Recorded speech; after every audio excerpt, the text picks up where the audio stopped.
Assalamualaikum warahmatullahi wabarakatuh. Bagaimana kabar kalian? Semoga baik-baik saja dan dijauhkan dari berbagai mara bahaya. Amin.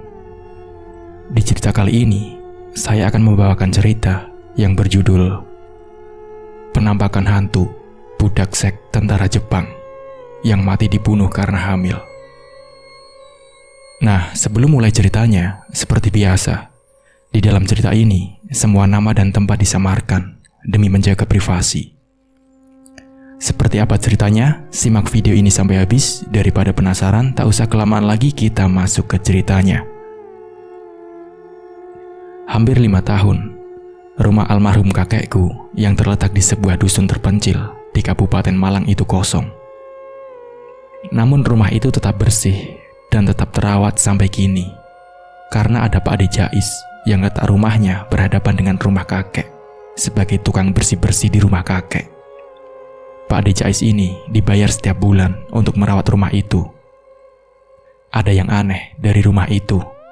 Tentunya aku sebagai cucunya sudah sering berkunjung, bahkan menginap di rumah kakek saat beliau masih hidup dulu. Tetapi kamar terdepan di rumah itu selalu digembok oleh kakek dan tidak ada seorang pun yang boleh masuk ke sana. Sehingga setelah kakek meninggal, kamar itu lalu dibuka sampai kini, dan isinya ternyata hanya kamar tidur biasa. Ada 1 ranjang dan 1 lemari.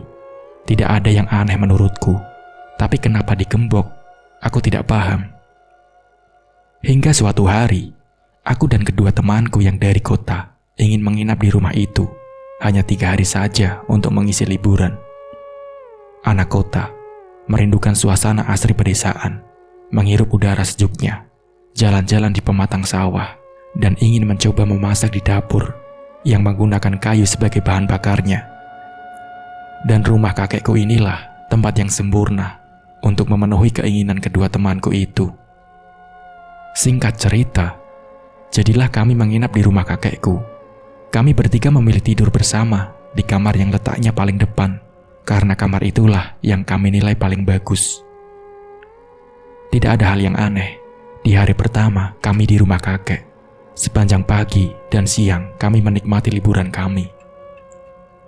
Hingga malam pun tiba, dan itulah awal ketidaknyamanku tiba. Aku tidur di sebelah paling kiri, dekat lemari tua dan pintu. Jam menunjukkan pukul 11 malam, dan kedua temanku sudah lelap tertidur, begitupun aku. Tetapi kemudian, aku terbangun karena mendengar ada suara wanita menangis pilu dari arah sekitar lemari. Kubuka mataku dan kulihat di depanku ada wanita duduk meringkuk di sebelah lemari sedang menangis. Suara tangisannya terdengar pilu dan menyayat hati. Kutamatkan pandanganku di ruangan kamar yang remang-remang itu. Wajahnya berteteskan darah, juga bajunya. Wanita itu kemudian berdiri, dan dia melotot ke arahku sambil bilang, "Aku dibunuh, dibunuh." Kemudian, dia kembali menangis. Kali ini semakin keras tangisannya. Aku terpaku, tak bisa gerak, tapi berusaha membangunkan temanku. Bangun, bangun," kataku sambil menepuk teman di sebelahku. Bangun dong, please." Suaraku hanya terdengar pelan dan bergetar tidak bisa keras karena saking takutnya. Membuat temanku tidak mendengar suaraku. Mereka tidak bangun dan tetap tertidur. "Aku dibunuh, dibunuh," ucap wanita itu lagi sambil mengusap keras wajah, rambut, dan juga tubuhnya. Dia kembali memandangku dan berteriak, "Aku dibunuh." Prak! Kulempar dia dengan vas bunga yang ada di atas ranjang. Suara gaduhnya membuat kedua temanku sontak bangun seketika. "Apa sih? Barang apa yang pecah? Berisik," kata temanku sambil memandangku. Kembali kutoleh ke arah lemari. Wanita itu sudah menghilang. "Ada apa, nak?" tanya temanku yang satunya lagi. Kita pindah kamar, sekarang," kataku sambil menarik selimut dan bantal kami, lalu kubawa keluar. Eh, tapi kenapa? Sudah diam. Ayo, semua pindah ke kamar sebelah, ucapku kepada teman-teman. Di pagi hari, kulihat dari jendela ada Pak Jais sedang merokok dan mengopi di teras depan. Di depannya ada Cangkul dan Arit. Terlihat masih ada sebagian rumput yang harus disiangi. Dan sebagian rumput yang sudah dicabut dia kumpulkan di ujung teras. Aku beranjak membuka pintu ruang tamu dan duduk di sebelahnya untuk menemani Pak Jais. Enon, sudah bangun? Iya Pak De, lagi bersihin rumput ya? Iya nih, udah pada lebat rumputnya. Gimana tidurnya Non? Nyenyak semalam? Aku menghela napas. Enggak Pak De. Lah, kenapa toh Cak Ayu? Emang kamu tidur di kamar yang mana? Di kamar depan Pak De. Pak Jais terlihat kaget, tapi pura-pura biasa saja. Dia lalu menunduk dan tidak berkata-kata lagi. Siapa dia Pak De? Aku tahu Pak De mengetahuinya, tapi menutupinya dari aku. Itu yang mau di kamar depan. Pak De menghisap rokoknya dalam-dalam. Sejenak, terlihat dia sedang memikirkan sesuatu sebelum akhirnya dia buka suara. Oh itu, namanya Rukmini. Siapa Rukmini Pak De? Hanya kakekmu dan anak-anak beliau yang mengetahui cerita ini. Keturunan setelah itu tidak boleh tahu. Itu wasiat kakek Suryo, kakekmu, sebelum meninggal. Jadi tolong rahasiakan ini. Aku mau menceritakan semua ini karena kau sudah ditemui Rukmini, walaupun tidak ada yang memberitahumu. Aku janji Pak De, ucapku kepada Pak De. Penuturan Pak De Jais. Saat itu tahun 1942, tahun di mana Indonesia dijajah oleh Jepang. Jepang juga menduduki kota Malang kala itu. Kakekku lahir tahun 1927, wafat tahun 2019, punya anak 11, dan mamaku adalah anak yang ke-9. Jadi masa muda kakekku adalah masa penjajahan. Rukmini adalah seorang pembantu di rumah keluarga Suryo. Tidak diketahui asal-usulnya, tetapi dia mengaku bahwa dia yatim piatu. Saat Suryo muda, kemudian jatuh cinta dengan Rukmini yang rajin bekerja, jujur, baik hati, dan juga cantik. Sepertinya Rukmini juga tertarik dengan anak dari Ndoronya itu, yaitu Suryo. Tetapi dia hanya takut kalau keluarga Suryo tidak menyetujui hubungan percintaan itu karena perbedaan derajat. Jadi Rukmini menolak cinta Suryo. Dikruk. Begitulah Suryo memanggil Rukmini, meyakinkan Rukmini kalau dia sungguh cinta dan serius ingin memberi istrinya dan keluarganya pasti akan menerima dia. Di suatu pagi, Suryo dibantu Rukmini hendak berangkat ke sawah untuk mengerjakan pekerjaan di sawah. Di perjalanan, mereka terhenti karena melihat segerombolan tentara Jepang turun dari kendaraan dan menodongkan pistol ke arah para warga pribumi yang saat itu juga sedang berangkat ke sawah. Para tentara itu memasukkan para wanita muda ke mobil patroli mereka. Suara teriakan dan tangisan mencekam saat itu. Dikruk, ayo lari, kata Suryo sambil menggandeng tangan kekasihnya itu untuk berlari mencari tempat sembunyi. Tetapi ada tentara yang melihat mereka dan berteriak supaya jangan lari sambil menodongkan pistol ke arah kedua sejoli itu. Alhasil, Suryo dan Rukmini berhenti dan mengangkat kedua tangan mereka. Tentara itu menyeret keduanya dan memasukkan mereka ke mobil patroli Jepang. Setelah itu, mobil itu melaju kencang, membawa mereka ke markas tentara Jepang. Mas Suryo, tolong mas, tolong, aku tidak mau, teriak Rukmini saat tentara Jepang itu menyeret tubuhnya ke sebuah kamar. Suryo yang saat itu tangan dan kakinya diikat tali, ditampar, hanya menangis sambil menatap Rukmini yang dibawa ke kamar secara paksa. Mulutnya juga tidak bisa teriak karena disumpal kain. Kamar itu terbuka karena tidak memiliki pintu, sehingga Suryo yang diikat di sebuah pilar ruang tengah bisa dengan jelas melihat ke dalam kamar. "Tolong, tolong, jangan!" teriak Rukmini ketika pakaiannya dilucuti. Kemudian dia dibaringkan terlentang di atas kasur. Suryo terbelalak menahan marah saat dia melihat Rukmini dengan tubuh tanpa sehelai benang pun digerayangi kira-kira 10 orang tentara Jepang. Tangannya diikat ke atas dan kakinya juga diikat. Tetapi kaki kanan dan kaki kiri diikat terpisah di sisi kanan kiri ranjang. Rukmini hanya menangis dan merintih menahan sakit saat tentara-tentara itu bergantian menggagahinya dengan kasar. Dia menggigit bibirnya sendiri, menahan nyeri dan perih yang dirasakan di area kewanitaannya. Suryo hanya bisa menatap nanar melihat wanita yang dicintainya itu menderita. "Beri wanita itu makan dan minum," perintah salah satu tentara Jepang sambil melepaskan ikatan yang mengikat tubuh Suryo.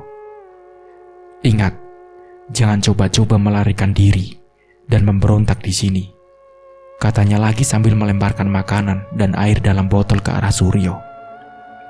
Rupanya mereka sudah selesai menggagahi Rukmini. Suryo melangkah dengan gontai dan berat berjalan menuju kamar di mana tubuh Rukmini dibaringkan. Tangan dan kaki wanita itu masih terikat, sehingga Suryo bisa melihat dengan jelas tubuh Rukmini yang penuh luka lebam dengan cairan putih bercampur darah terus keluar dari area kewanitaannya. Tidak tega dia melihat keadaan Rukmini saat itu. "Mas Suryo," panggil Rukmini lirih dengan lemas. "Sakit, Mas," katanya lagi sambil meneteskan air mata. Demikianlah, sejak itu Rukmini menjadi budak seks para anggota tentara Jepang, atau disebut juga dengan Jukun Ianfu, juga para wanita yang saat itu diculik bersamanya. Di mana pada saat itu para tentara Jepang rawan stres dan depresi karena efek dari perang yang berkepanjangan dan terpisah dari keluarga dan negaranya. Maka para Jukun Ianfu ini berfungsi untuk menghibur dan menjadi pelampiasan bagi para tentara. Beberapa bulan berlalu, Rukmini hanya menunduk saat tidak sengaja bertemu dengan Suryo. "Dik Ruk, kamu hamil, Dik?" tanya Suryo yang melihat perut Rukmini saat itu sedikit membuncit. Wajah pucat dan kurus itu meneteskan air mata, kemudian berlalu dari hadapan Suryo tanpa mengatakan sepatah kata pun. Dik Rukmini," panggil Suryo lagi, tetapi Rukmini tidak menyahut. "Sakit, Mas," terdengar Rukmini berteriak-teriak di dalam kamarnya. "Sakit, Mbok," katanya terus-menerus merintih. Tangannya meremas bantal dengan erat. Keringat dingin bercucuran dari wajah pucatnya. Suryo yang saat itu hendak mengantar makanan untuk Rukmini bergegas menuju kamar itu. Dan betapa kagetnya dia saat masuk ke dalam kamar itu. Rukmini dilihatnya terlentang dengan kedua paha dibuka. Darah terus mengucur keluar dari rahimnya. Ada dukun beranak yang memijat dan menekan-nekan perutnya. "Ada apa ini, Mbok? Apa yang kamu lakukan?" tanya Suryo dengan panik. "Maaf, Doro. Saya hanya diperintahkan untuk mengeluarkan bayi dari kandungan wanita ini.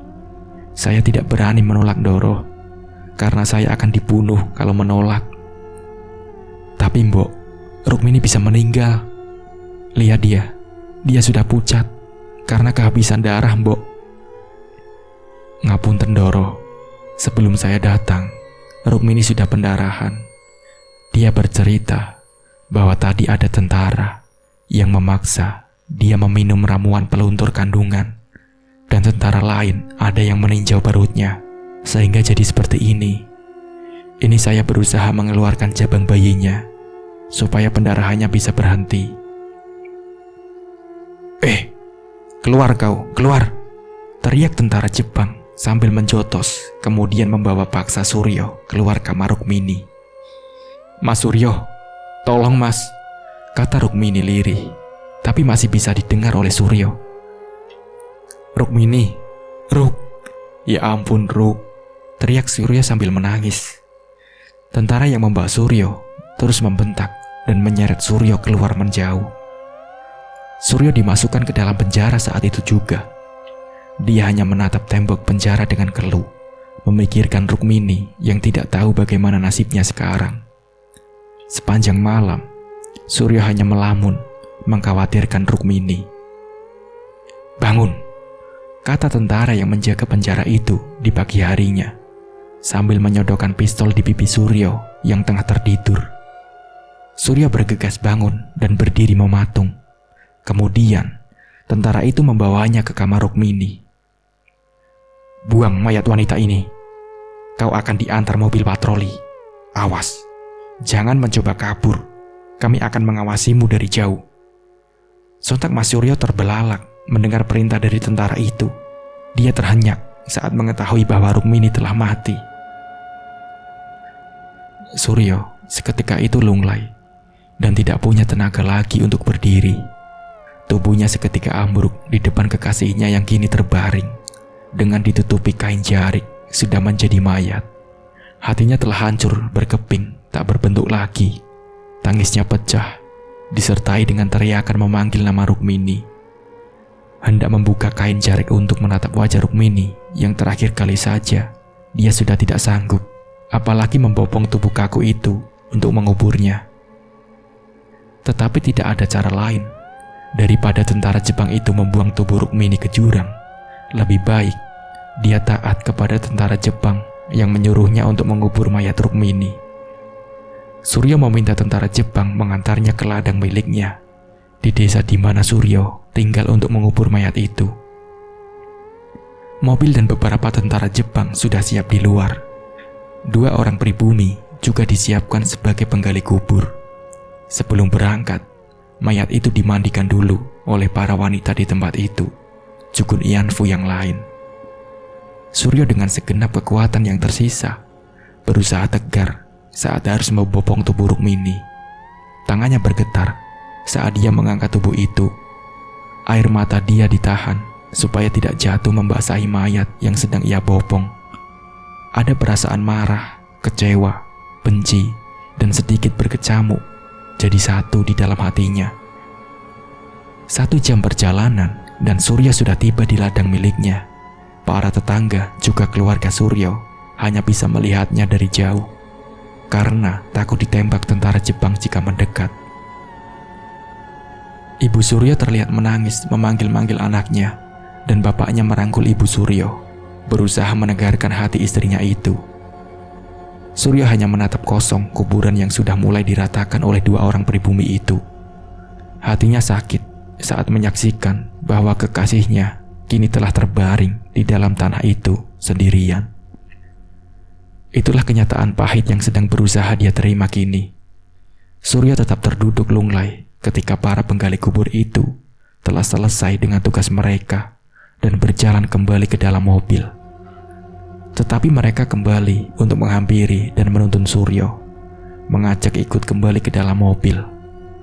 Dengan langkah yang tersesat, Suryo melangkah ke dalam mobil itu, kembali ke markas menjadi budak tentara Jepang. Salah satu kesaksian penjual bakso, sebut saja namanya Pak Boy. Pak Boy kembali ke rumah di malam hari setelah bakso dagangannya habis terjual. Dia mendorong gerobaknya untuk pulang sekitar jam 10 malam, melewati ladang itu. Di sepanjang tepi ladang itu membentang jalan setapak yang biasa dilewati warga untuk berlalu lalang. Tetapi kebanyakan warga tidak berani melaluinya saat malam itu tiba. Selain gelap gulita, karena tidak ada penerangan, juga area ladang itu terkenal angker sejak Rukmini dikuburkan di situ. Juga malam itu, gelap gulita, dan hawa dingin terasa merasuk sampai ke dalam kulit. Ditambah lagi, suasana sepi karena sudah tidak ada lagi warga yang keluar rumah dan beraktivitas di luar sana. Semakin membuat malam terasa mencekam. Tetapi, semua itu tidak membuat Pak Boy ciut nyalinya. dengan ditemani lentera kecil berbahan bakar minyak kelapa yang dia selipkan di depan gerobaknya sebagai penerangan jalan. Pak Boy dengan santai melaju menyusuri jalan setapak di tepi ladang itu. Awalnya tidak ada hal yang aneh saat dia melaju berjalan di jalan setapak itu. Tetapi dia terkejut saat tiba-tiba ada sosok wanita bergaun putih panjang dengan rambut yang terurai tengah berdiri di depan jalan. Saat Pak Boy sudah ada di pertengahan ladang, terlihat wanita itu melayang, kakinya tidak menyentuh tanah. "Ah, siapa kau?" katanya terbata-bata. Tapi wanita itu tidak menjawab, hanya menatap Pak Boy sambil tertawa cekikikan. Sontak Pak Boy berlari karena ketakutan. Ditinggalkan gerobaknya tetap di situ. Baru pagi harinya, Pak Boy dibantu beberapa warga mengambil gerobak bakso itu yang ia tinggalkan di tengah ladang semalam. Tahun 1945, Jepang kalah melawan sekutu, sehingga semua tawanan Jepang termasuk Suryo dibebaskan dan dipulangkan. Suryo kemudian membangun rumah di atas ladang tempat Rukmini dikubur itu. Tepat di atas makam, ia bangun sebuah kamar untuk mengenang Rukmini. Setiap malam Jumat Legi, tidak lupa selalu diletakkan cawisan di dalam kamar itu. Ketika senggang, Suryo selalu duduk mengurung diri di dalam kamar itu. Dan ketika malam, dia juga menjadikan kamar itu sebagai kamar tidurnya. Sambil merenung, dia menulis kenangan bersama Rukmini dan segala hal tentang Rukmini di atas secari kertas. Salah satu lembaran itu tertulis, "Mataku melihat Rukmini malam ini. Dia tersenyum dan mengusap wajahku. Dan aku berkata, 'Dik, jangan pergi lagi. Jangan tinggalkan masmu ini.' Tetapi Rukmini menghilang dalam sekejap bersama dengan padamnya lilin yang kuletakkan di antara cawisan yang aku siapkan untuknya." Begitulah hari-hari yang dilalui Suryo. Dihabiskan waktunya di kamar itu. Orang tuanya mulai khawatir karena hampir setiap waktu Suryo berbicara sendiri di kamar itu. Suryo berusaha meyakinkan keluarganya bahwa dia benar-benar berbicara dengan Rukmini. Tetapi keluarganya menganggap bahwa Suryo sudah mulai gila. Untuk mencegah gunjingan tetangga, akhirnya orang tuanya menjodohkan Suryo dengan wanita pilihan orang tuanya itu. "Menikahlah, Mas. Aku ikhlas." Sepatah kata yang diucapkan hantu Rukmini itu ditulis Suryo di atas secari kertas. Suryo bercerita bahwa di malam perjodohan itu, Suryo menolak dengan keras bahwa dia tidak mau menikah. Suryo kemudian masuk ke kamarnya dan mengunci pintu dari dalam. Di saat itulah sosok Rukmini menemuinya dan berkata kepada Suryo bahwa dia harus menikah dan melanjutkan hidupnya. Beberapa waktu kemudian, Suryo menikah dengan wanita pilihan ibunya. Sebut saja namanya Mardiah. Suryo menceritakan tentang Rukmini kepada istrinya itu, dan wanita itu mau mengerti dan menerima masa lalu Suryo. Mardiah juga percaya kepada perkataan Suryo yang mengatakan bahwa Rukmini masih ada di rumah itu, walau tanpa raga. Makanya kadang Mardiah merasa takut tinggal di rumah itu. Tapi tidak ada pilihan lain selain harus tinggal di rumah yang sudah dibangun suaminya itu. Suryo meminta kepada istrinya di setiap malam Jumat Legi untuk tidak lupa membuat cawisan yang ditujukan untuk Rukmini. Suryo menyuruh cawisan itu diletakkan di kamar tempat jenazah Rukmini dikuburkan.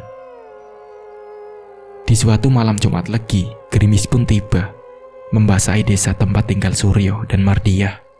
Sesekali terdengar bunyi gemuruh petir yang menggelegar. Desa tempat tinggal suami istri itu dipastikan gelap gulita jika malam, karena saat itu belum ada listrik masuk ke desa itu, sehingga belum ada lampu listrik.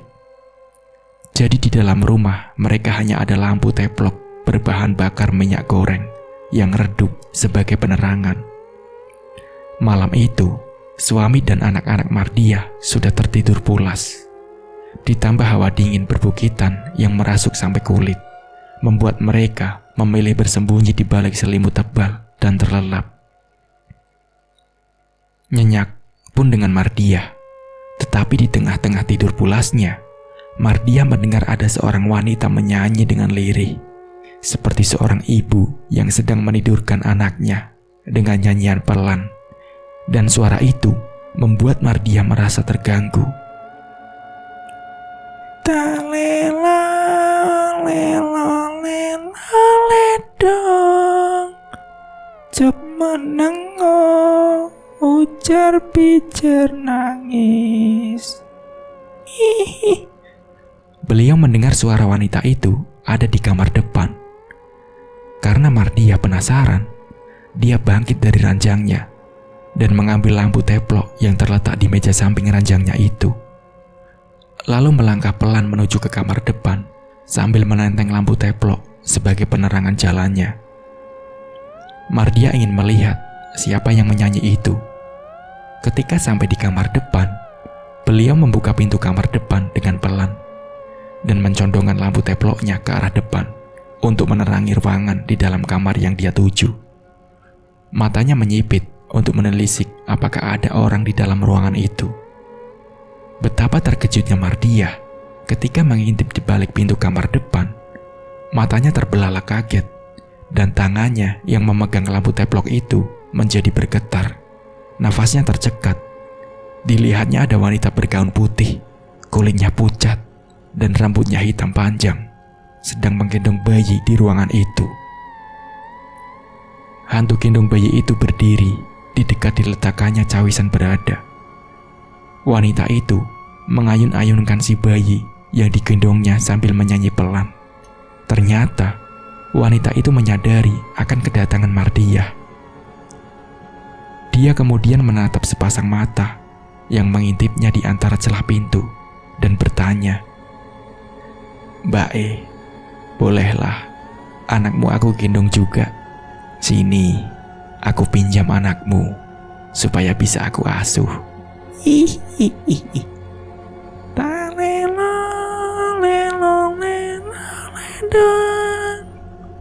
Sontak Mardiah ketakutan dan berlari kembali ke kamarnya sendiri. Paginya, dia menceritakan kejadian semalam kepada suaminya.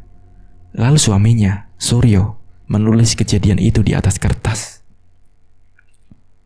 Sore itu, Pak De Jais datang ke rumah kakek Suryo yang kami tempati dengan membawa nampan cawisan yang isinya terdiri dari sepiring nasi, lauk, segelas air putih, segelas teh, dan juga lilin yang menyala yang diletakkan di tengah nampan. Tidak lupa kembang setaman yang masih segar disisipkan juga di nampan cawisan itu. Dia masuk ke rumah kakek dan langsung menuju ke belakang, tempat di mana saat itu kami bertiga sedang di pawon merebus jagung manis dan main gitar. Sesekali kami menambahkan kayu ke dalam pawon supaya api tetap menyala, sekalian untuk menghangatkan badan kami dari cuaca dingin. Padahal saat itu jam masih menunjukkan pukul 4 sore. "Pak De, ini malam Jumat lagi kah?" tanyaku. "Lah iya, makanya aku bawa cawisan. Permisi ya, Pak De mau meletakkan cawisan ini dulu di kamar depan." "Wah, asik. Terima kasih Pak De sudah membawakan kami cawisan. Mumpung kami belum makan malam nih," celetuk kedua temanku. "Is, bukan buat kamu dodol. Dasar anak kota nggak ngerti adat beginian. Cawisan ini suguhan untuk arwah," kataku terputus, hampir keceplosan. Maksud dia tuh cawisan ini adalah tradisi berupa suguhan, sesuatu untuk menghormati arwah leluhur. Gitu non, sambung Pak De Jais berusaha menjelaskan kepada kedua temanku. Hingga malam menjelang, kami masih duduk mengelilingi pawon sambil menikmati jagung rebus dan tentu saja tidak lupa menyeduh kopi murni khas lereng Gunung Semeru yang terkenal nikmat itu, ditemani alunan gitar yang kupetik. Tetapi satu temanku izin mau tidur duluan karena berasa ngantuk. Akhirnya, dia beranjak ke kamar tengah untuk tidur.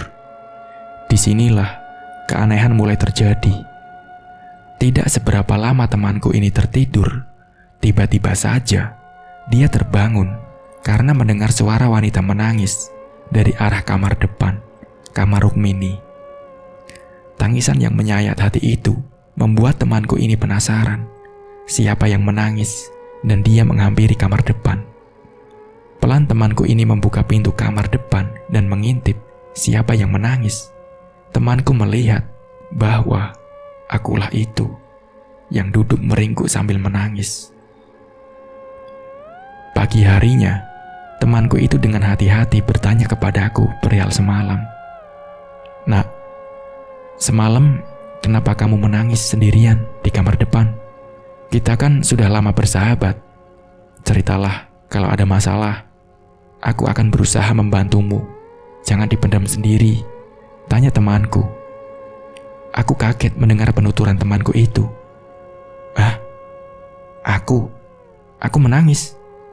"Iya," dia bilang bahwa yang menangis malam itu adalah sosokku. Temanku berkali-kali memanggilku, tapi aku tidak menyahut. Akhirnya, dia merasa tidak enak dan berpikiran kalau aku tidak mau diganggu. Lalu dia kembali ke kamar tengah untuk tidur. Gila, padahal sumpah, semalam sampai dini hari itu, aku bersama temanku yang satunya lagi berada di pawon dan tidak beranjak dari sana. Apalagi pakai ada acara menangis. Lalu siapa wanita yang menangis dan mengambil rupa sebagai diriku?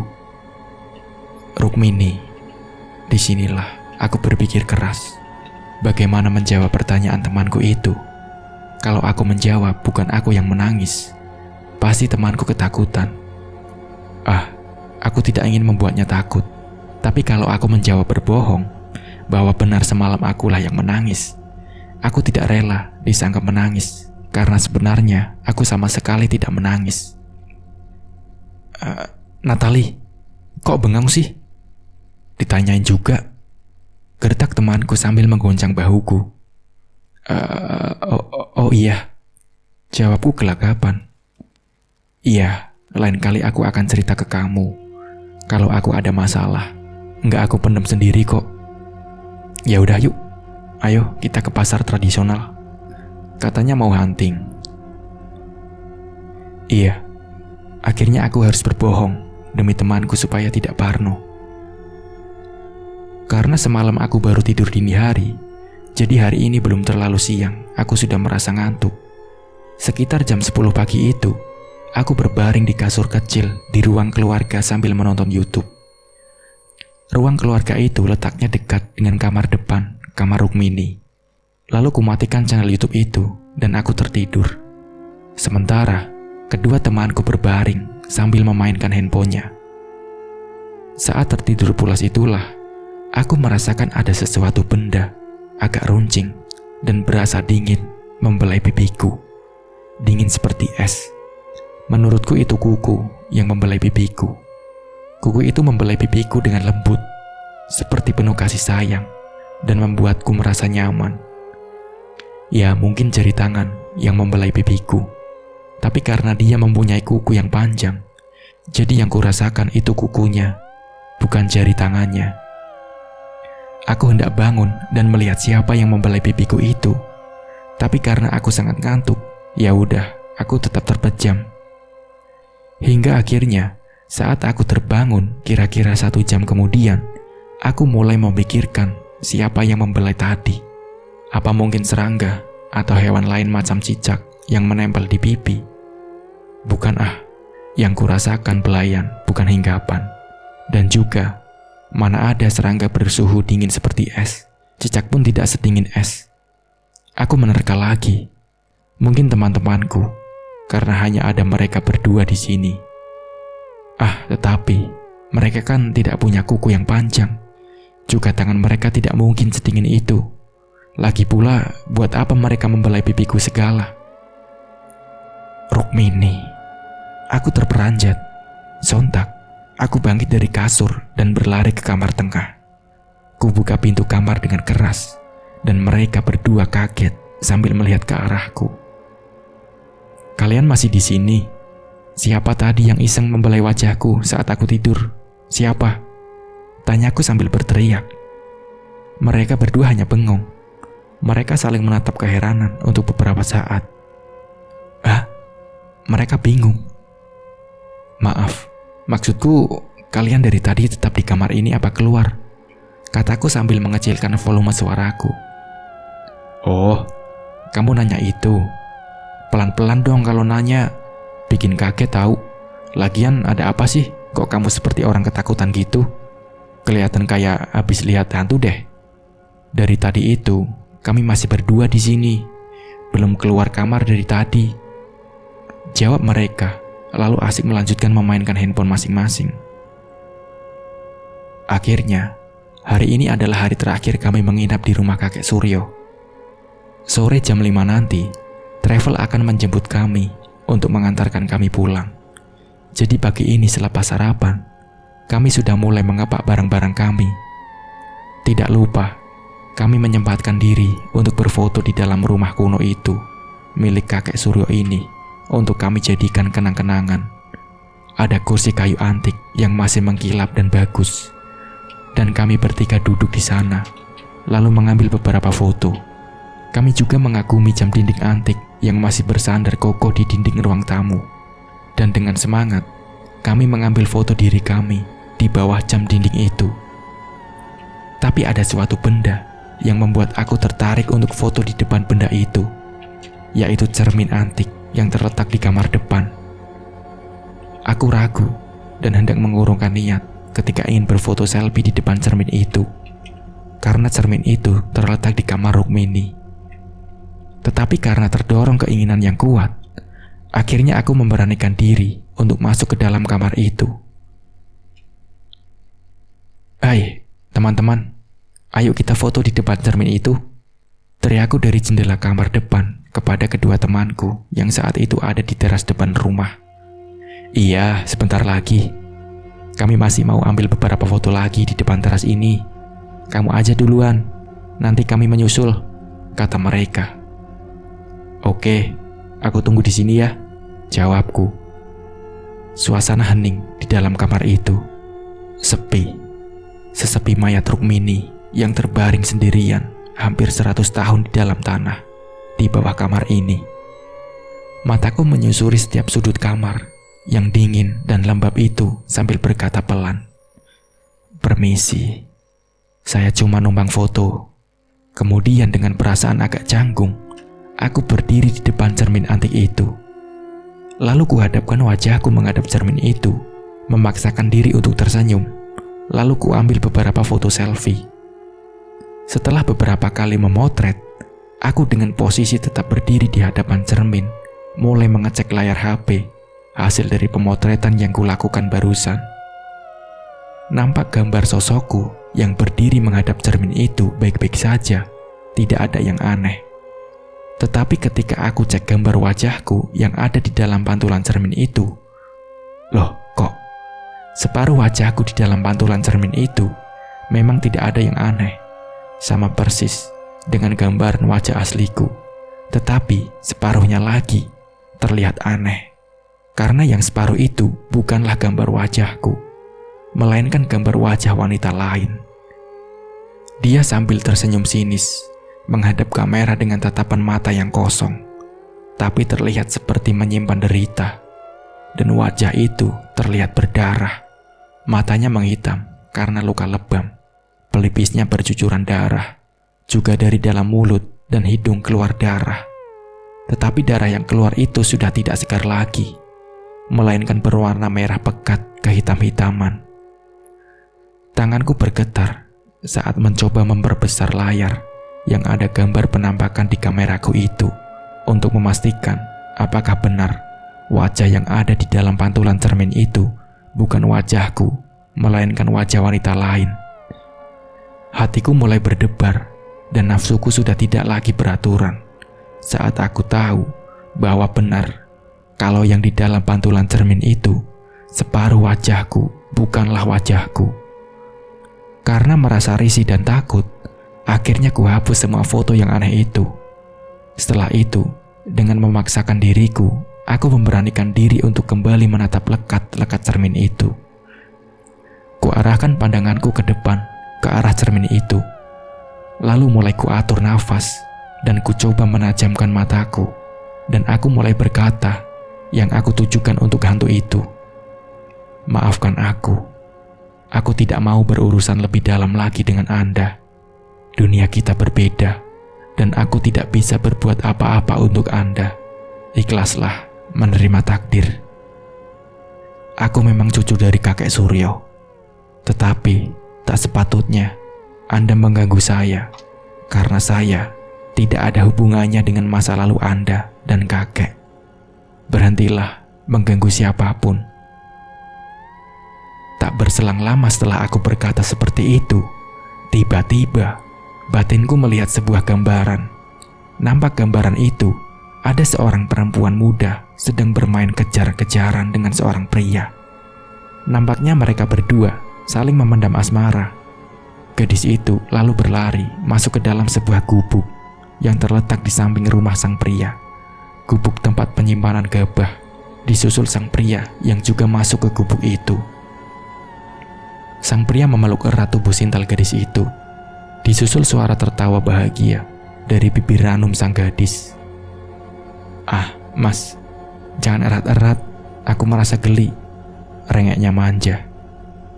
"Kamu tak akan aku lepaskan, Rup," kata pria itu berbisik sambil nafasnya memburu. Akibat berlarian tadi, rambut hitam dan panjang sang gadis itu pun terurai. Dan pemandangan itu membuat pria yang tengah memeluknya kini tiba-tiba disengat oleh aliran birahi. Sang gadis menggeliatkan tubuhnya, ingin melepaskan diri dari pelukan pria itu. Tapi semakin dia menggeliat, maka semakin membuat sang pria tambah menderu nafsunya. Mas, halalkan dulu," kata sang gadis lirih. Dia ingin melepaskan diri, tetapi juga tetap menikmati sebelum nanti pelukan itu dilepaskan. "Suryo, Le, di mana kamu? Kesini, ibu mau bicara." Tiba-tiba terdengar suara ibu dari sang pria dari dalam rumah. Sang pria dengan segera melepaskan pelukannya, secepatnya merapikan pakaiannya dan berjalan keluar dari gubuk sambil menyahut, "Enggih, Bu." Di dalam rumah, Suryo menghampiri ibunya yang tengah berdiri membelakangi Suryo sambil berkacak pinggang. "Iya, Bu, ada apa?" tanya Suryo dengan sopan. "Ibu tidak setuju punya menantu seperti Rukmini. Dia itu hanya babu di sini, juga asal-usulnya tidak diketahui. Kita ini keluarga Jawa, tinggal di Jawa, dan penganut adat Jawa, Le. Menikah itu harus melihat bobot, bibit, dan bebet. Orang lain akan mencela keluarga kita kalau kau menikah dengan gadis itu," cerocos ibunya. Suryo hanya menunduk diam. "Aku akan tetap mengizinkan dia membantumu bekerja, tapi jangan sampai kau menjalin asmara dengan dia secara tersembunyi di belakangku. Sekali lagi, aku melihatmu memadu kasih seperti di gubuk tadi, akan kukirim Rukmini keluar pulau. Paham tidak kamu, Le? Kok diam saja?" "Iya, Bu, paham," ucap Suryo. "Ya udah, sana, makan siang dulu. Romo sudah menunggumu di ruangan makan." Suryo pun meninggalkan ibunya menuju ruang makan. Rupanya, sedari tadi, ibunya melihat gelagat mereka berdua, dan rupanya juga, Rukmini menguping secara diam-diam pembicaraan Suryo dengan ibunya. Dia mengendap-endap sembunyi di balik tirai pintu yang terletak tak jauh dari mereka berdiri. Seketika aku membuka mata, nafsuku tersengal-sengal. Entahlah, yang kulihat lewat mata batinku barusan benar atau tidak, aku tidak tahu. Tetapi satu yang aku yakin, aku sedang tidak berhayal. Karena sekali lagi, penglihatan itu bersifat tiba-tiba. Apa yang tak kita pikirkan sebelumnya dan yang tak timbul dalam hati, dan gambaran itu tiba-tiba muncul. Secepatnya, aku berlari meninggalkan kamar itu, dan brak! Kedua temanku dan aku bertabrakan dan kami jatuh bersamaan. "Duh, kok kamu berlarian sih, Nak?" "Aduh, "Iya maaf, aku nggak sengaja," kataku sambil membantu mereka berdiri. "Maafinlah, nggak sengaja. Masa iya aku sengaja nabrak kalian? Ya nggak? Nggak jadi deh. Aku nggak jadi pingin foto di situ. Udah, ayo kita pergi cari tempat foto yang lain aja," kataku sambil menyeret tangan mereka menjauhi tempat itu.